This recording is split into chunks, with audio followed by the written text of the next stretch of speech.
I don't think China will be publicly the central issue of the G20.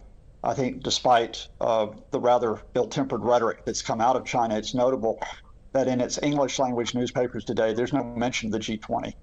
So they're not even putting a priority on it. I think there'll be private discussions in terms of the region, in terms of China.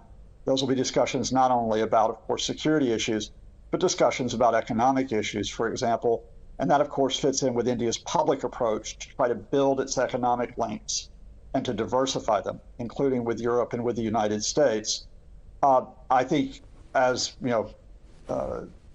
previous guests said, you're certainly going to have a number of global issues that are going to be important, which are economic cooperation, climate change, biosecurity, health security after the pandemic.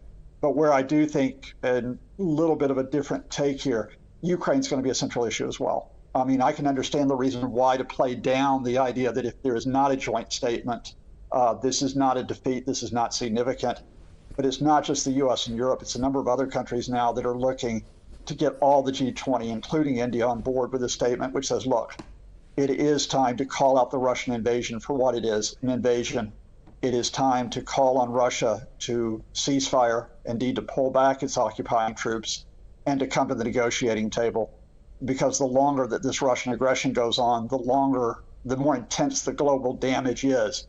I think India has moved in a little bit on its position, for example, cutting back its oil purchases from Russia. China has definitely pulled back from Moscow in recent months. And notably, and this is what I'm watching, the Saudis, Saudi Arabia is trying to play more of a broker's role, as it did a few weeks ago with the conference in Riyadh, which is to say, look, we need a solution here, which actually calls out the fundamental, which is the violation of Ukraine's sovereignty.